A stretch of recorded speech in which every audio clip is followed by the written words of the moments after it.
All right, welcome back to Turnbull Garage. So today going to be part two of getting my 2022 Mach 1 track prepared. In the last video, I got the windows tinted, took the whole interior apart to do that, as well as installed my 4-point harnesses on both seats, and I got the tow hook installed on the front of the car. That was a lot of work. So in this video, I'm going to be flushing out the brakes, getting that high temperature brake fluid in there, as well as riveting the front spoiler. It hasn't got the rivets in there. I got to do that. And the big one I got to do is figure out how to unpin these front struts so that I can get my adjustment, it's factory 1.5 degrees negative camber, and I want to get it down to the 2.5 degree negative camber. I couldn't find any information online on how to do this, so I'm just going to figure it out and hopefully educate you guys, how to do it. And the last thing I'm going to do as well is remove the carbon vapor trap out of the intake and free up 10 horsepower in this thing. So a lot of work to do, so let's just get right to it. So I got the wheel pulled off and removed the plastic center cap. And if you're wondering why, if you've ever done any really hard road coursing, brakes get hot, and I have melted these things before. Not out of this car, but out of another car I had. So always remove your plastic center caps. All right, so I'm ready to bleed this. I'm starting with the right rear because that's the farthest away from the master cylinder. Then I'll go to the left rear and then the front right, and then finish off with the front left. So all I got is my little reservoir here. I got my son's gonna push the brake pedal, do it old school, and we'll just start flushing this out until hopefully I can see a change of fluid. I'll probably push almost a bottle through this part, so let's get going.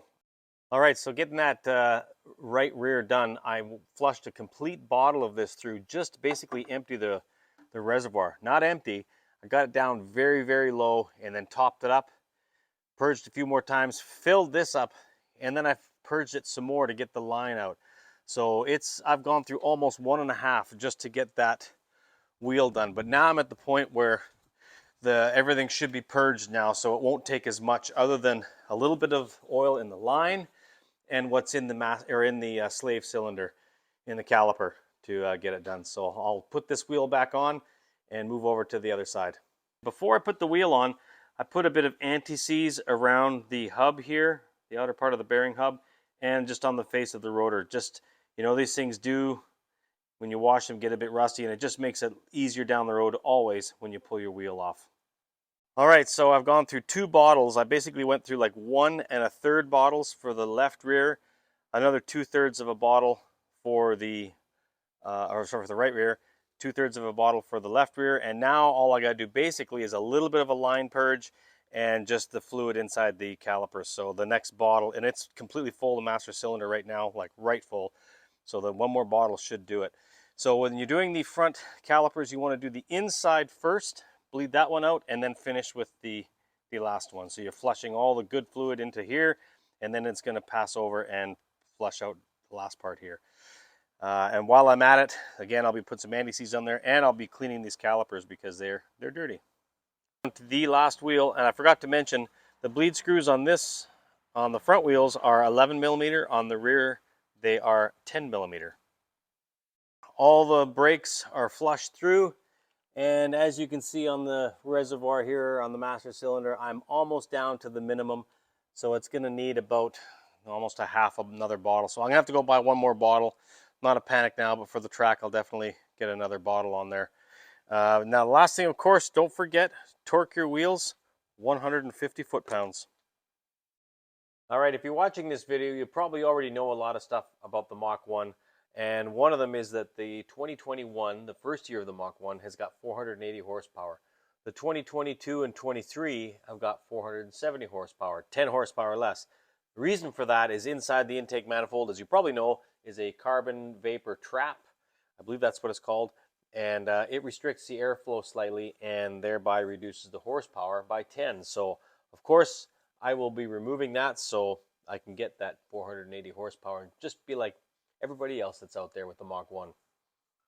So to pull this out, there's a bolt under here, and I think there's a couple more on the other side. You basically got to pull this air dam off the top of the air cleaner, and you can pop the air cleaner out, and then you can get to the inner tube, which has got the carbon vapor trap in there. So Let's start pulling this thing apart.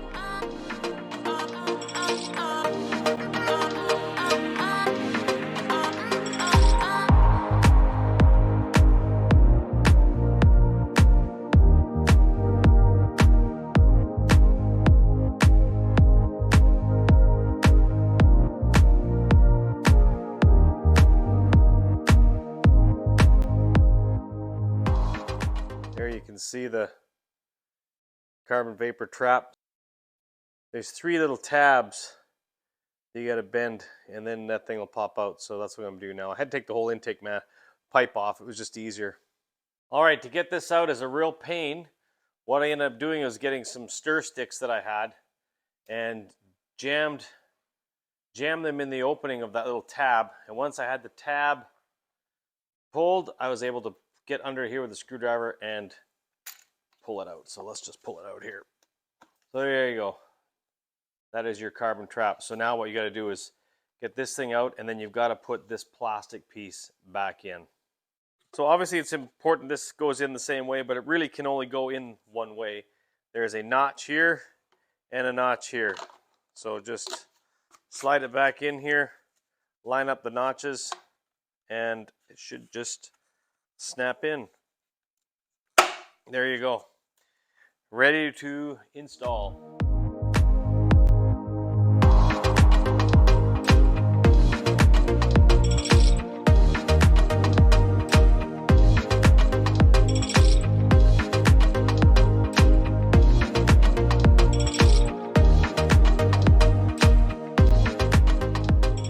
All right, that's got the intake all finished. So the next thing I gotta do is work on the strut and see if I can get the thing unpinned.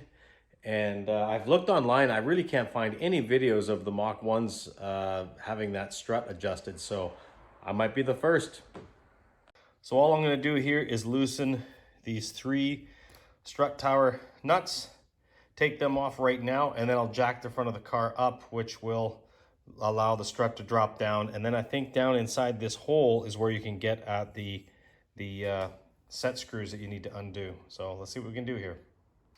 All right, these are 15 millimeters, so let's just pop these off real quick. All right, with those off, now what I'll do is I'll jack the car up and see what happens.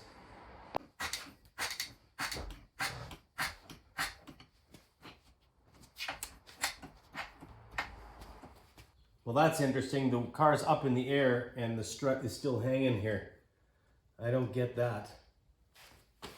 Move this down a bit. It's loose. It won't go down. That's weird. Oh, it's probably it's the sway bar end link that'll be doing it. All right, I gotta pull the front tire off. So yeah, I'm pretty sure the sway bar end link is what will be holding up the strut. So I will disconnect that. I'll put the jack underneath the bottom to just take some of the weight, disconnect that, and then I should be able to lower the strut down. So to get the sway bar end link off, 17 millimeter on the back. There's a flat on the back that you can hold on to right there, and it's just an 18 millimeter. So I'll use my impact here and pop that off.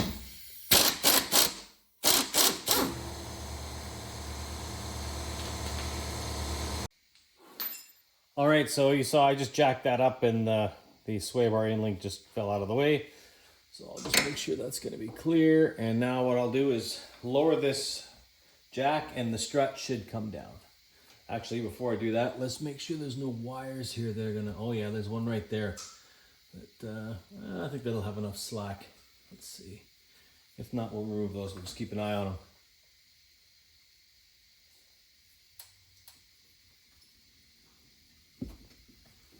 them. Yep, there we go. She's coming down. I'll stop it right there. All right, so looking down, right there is a set screw that I've got to remove. And I think there's, oh yeah, and there you can see the slot there. Let's see if you can see it here. There you go. I just had it. There you go. You can see that slot. That's where you're going to be able to slide the strut along that groove there. So there's 1, 2, I think 3 three little Allen screws that I've got to get out. So there you go. It's a 532 Allen, so I just got my extension of my socket, and I'll just remove that, and I'm hoping I can move the strut around enough inside. I think I can to be able to get the other ones. Okay, obviously it was getting late because something screwed up with my video there, but I just wanted to show when I removed that one screw with my extension with my 532 Allen head. I removed that screw, and then what I did from underneath the car inside the strut is I rotated the strut top around so I could get the next screw, and again for the third. There's 3 screws in there, and then all I did was turn it back to the original orientation with this pin here and jack the strut back up with my floor jack into place, and then put my nuts on. Before I tighten these up, I wanted to show you, so all I did was I took the weight off of the strut, and you can pull it back on the spring, and it just pulls that in like that, and that would be hard this way is back to your normal street alignment, and pushing it the other way, there we go, hard the other way, there's your 2.5 degrees negative camber. How sweet is that? So I'll pull it back to the normal setting, tighten up my nuts, put the car all back together, and yeah, we're ready for the track. All right, that is both the strut towers done. I've got the sway bars back on and everything, so while the car is up in the air, it's time to get under there and start putting in some rivets. So I'm just going around putting all these rivets in here. Really slick with this little gun that I've got. It's just making short work of it. So I'm just about done. 5 more rivets and I'm finished.